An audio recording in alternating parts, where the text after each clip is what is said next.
আসলে রাত 9:30টার দিকে আগুনটা লেগেছিল। কিভাবে আগুনটা লেগেছিল এখন পর্যন্ত সেটা জানা যায়নি।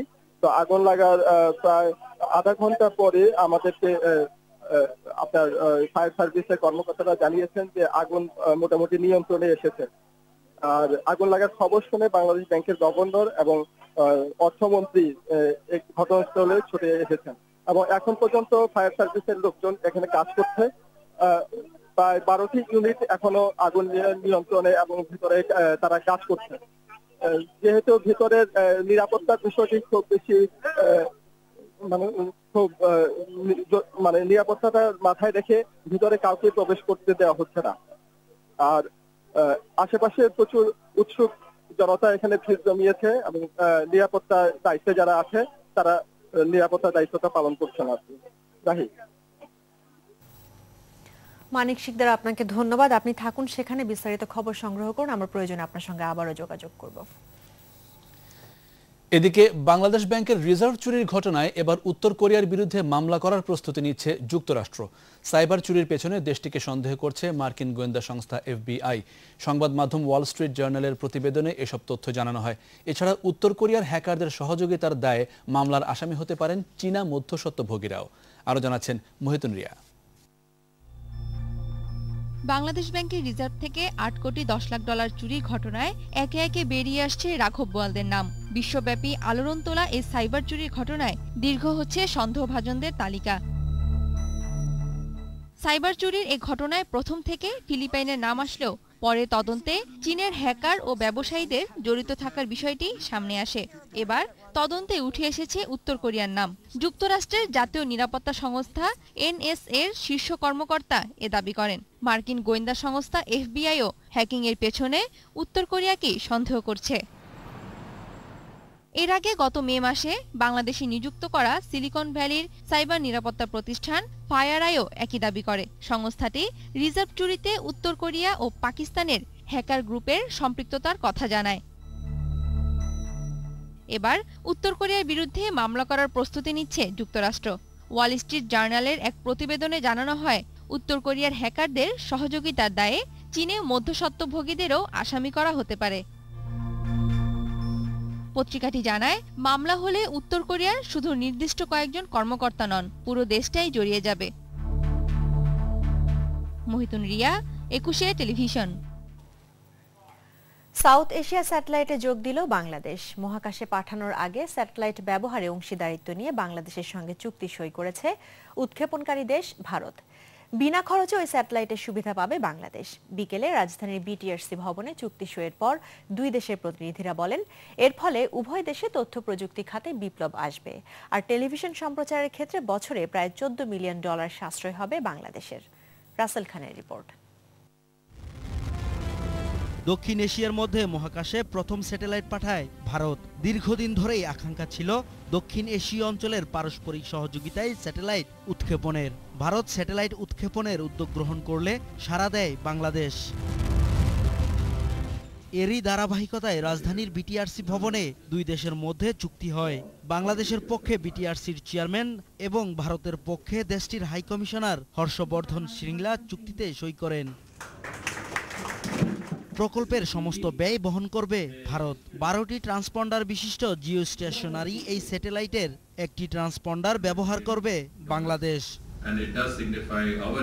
এই অঞ্চলের দেশগুলোর মধ্যে আন্তঃসংযোগ বৃদ্ধি সহ যোগাযোগ ব্যবস্থা, শিক্ষা, ওষুধ শিল্প এবং টেলিভিশন সম্প্রচারে এই স্যাটেলাইট গুরুত্বপূর্ণ ভূমিকা রাখবে বলে জানান ভারতের হাইকমিশনার। খুব শিগগিরই স্যাটেলাইট উৎক্ষেপণের কথা জানান তিনি।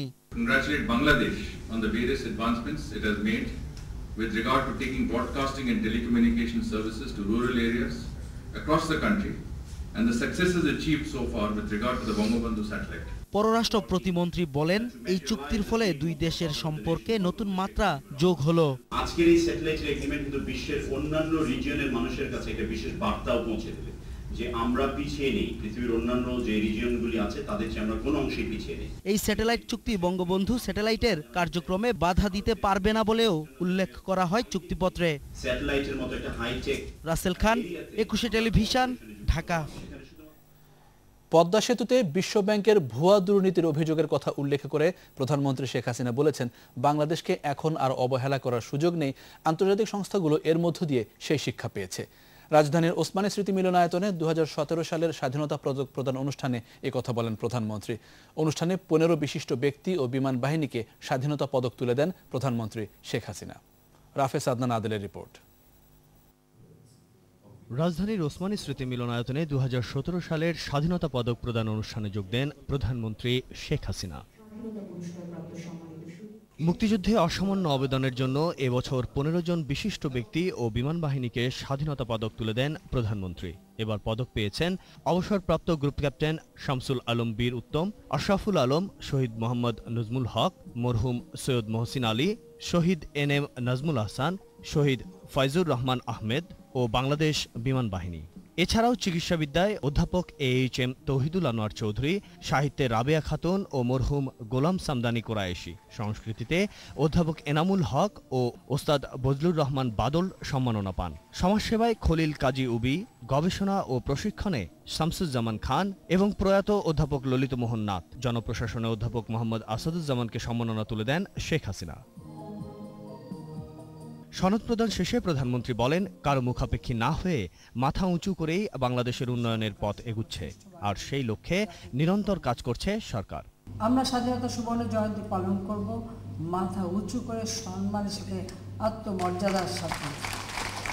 সেই লক্ষ্য নিয়েই আমরা কাজ করে যাচ্ছি যে আমাদের দেশ এগিয়ে যাচ্ছে এবং ইনশাআল্লাহ এগিয়ে যাবে। পদ্মা সেতুতে বিশ্বব্যাংকের ভুয়া দুর্নীতির অভিযোগ নিয়েও কথা বলেন প্রধানমন্ত্রী। তখনই ঘোষণা দিয়েছিলাম যে আমরা নিজস্ব অর্থায়নে এই সেতু নির্মাণ করব। এই সিদ্ধান্তের ফলে আন্তর্জাতিক পর্যায়ে বাংলাদেশের ভাবমূর্তি উজ্জ্বল হয়েছে এবং বাংলাদেশটাকে যে আর অবহেলা করা যায় না, তাই এই সমস্ত আন্তর্জাতিক সংস্থা যারা কথায় কথায় মিথ্যা দোষারোপ দিয়ে তাদের কাছে নতজানু করে রাখতে চায়, তারা সেই শিক্ষাটা পেয়ে গেছে। আর বাঙালিকে কেউ এভাবে মাথা নিচু করে চলার জন্য ষড়যন্ত্র করতে পারবে না। 2021 সালে স্বাধীনতার সুবর্ণ জয়ন্তী উদযাপনের সময় বাংলাদেশ যাতে মধ্যম আয়ের দেশে উন্নীত হয়, সেজন্য সরকার সর্বাত্মক চেষ্টা করছে বলেও জানান শেখ হাসিনা। ইনশাআল্লাহ আমরা আমাদের যে লক্ষ্য, মধ্যম আয়ের দেশে আমরা উন্নীত হব। রাফেজ আদনান আদেল, 21 টেলিভিশন, ঢাকা। জনগণের উন্নয়নে সততার সঙ্গে কাজ করতে প্রশাসনিক কর্মকর্তাদের নির্দেশ দিলেন প্রধানমন্ত্রী শেখ হাসিনা। রাতে বঙ্গবন্ধু আন্তর্জাতিক সম্মেলন কেন্দ্রে BCS এর বুনিয়াদী কোর্স সম্পন্নকারী বিভিন্ন ক্যাডারের নবীন কর্মকর্তাদের সনদ প্রদান অনুষ্ঠানে তিনি এই নির্দেশ দেন। প্রধানমন্ত্রী আরও বলেন, স্থানীয় সরকারের নির্বাচিত জনপ্রতিনিধিদের ক্ষমতায়নের মধ্য দিয়ে দ্রুত ক্ষমতার বিকেন্দ্রীকরণ করতে হবে। BCS প্রশাসন ও বিচার বিভাগ সহ 20টি ক্যাডারের 567 জন লোকপ্রশাসন প্রশিক্ষণ কেন্দ্রের 63তম বুনিয়াদী কোর্স সম্পন্ন করেন। এর মধ্যে অসাধারণ মেধার পরিচয় রাখা কয়েকজন কর্মকর্তাদের হাতে সনদ ও মেডেল তুলে দেন প্রধানমন্ত্রী। কাজে এই উন্নয়নটা আমাদের অব্যাহত রাখতে হবে দেশের মানুষের জন্য। কাজে আজকে যারা নবীন কর্মকর্তা দায়িত্ব নিচ্ছেন, তাদের কাছে আমার এই একটাই অনুরোধ থাকবে, আন্তরিকতার সাথে দেশের মানুষের কল্যাণের জন্য কাজ করতে হবে।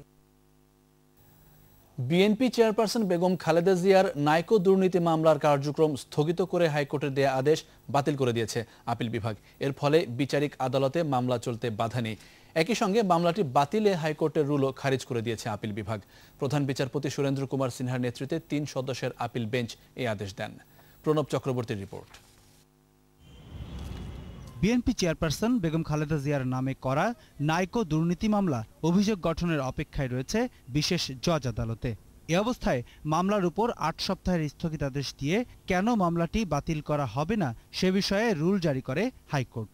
তবে দুদকের আবেদনের প্রেক্ষিতে হাইকোর্টের আদেশ খারিজ করে দিয়েছে আপিল বিভাগ। যেই বেঞ্চ রুল দিয়েছেন, ওনার দুর্নীতি দমন কমিশন সংক্রান্ত মামলা শুনানির এখতিয়ার ছিল না, সেই গ্রাউন্ডে আপিল বিভাগ হাইকোর্টের রুলটা খারিজ করে দিল।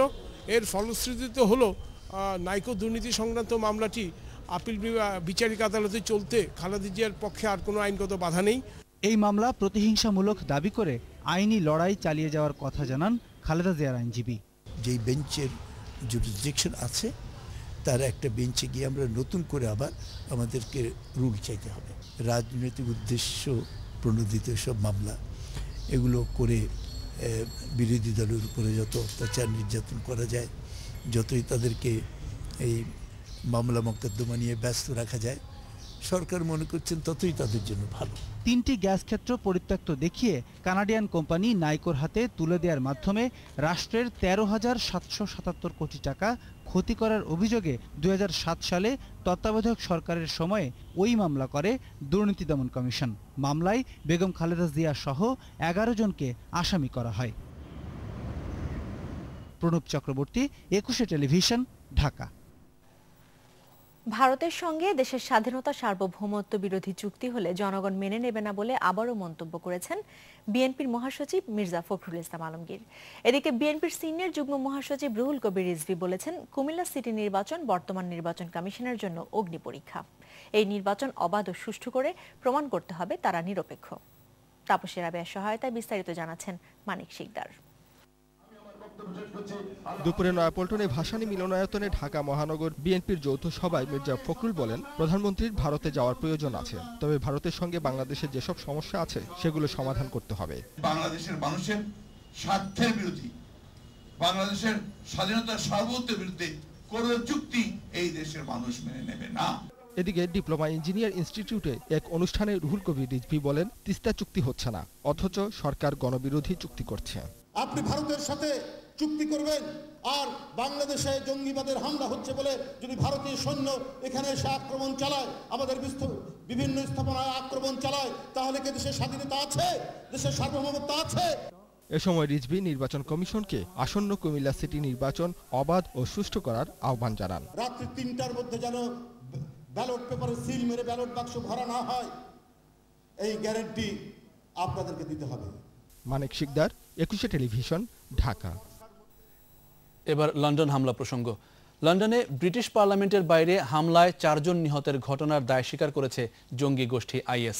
হামলাকারীর নাম খালিদ মাসুদ। সে ব্রিটিশ বংশোদ্ভূত বলে জানিয়েছে দেশটির প্রধানমন্ত্রী টেরেসা মে। কয়েক বছর আগে পুলিশ ও গোয়েন্দা বিভাগ তার বিরুদ্ধে তদন্ত করেছিল বলে জানান তিনি। এরই মধ্যে এই মামলায় জড়িত সন্দেহে 8 জনকে আটক করেছে পুলিশ। চলছে তল্লাশি। আর জানাচ্ছেন মহিতুন রিয়া। যুক্তরাজ্যের পার্লামেন্ট এলাকায়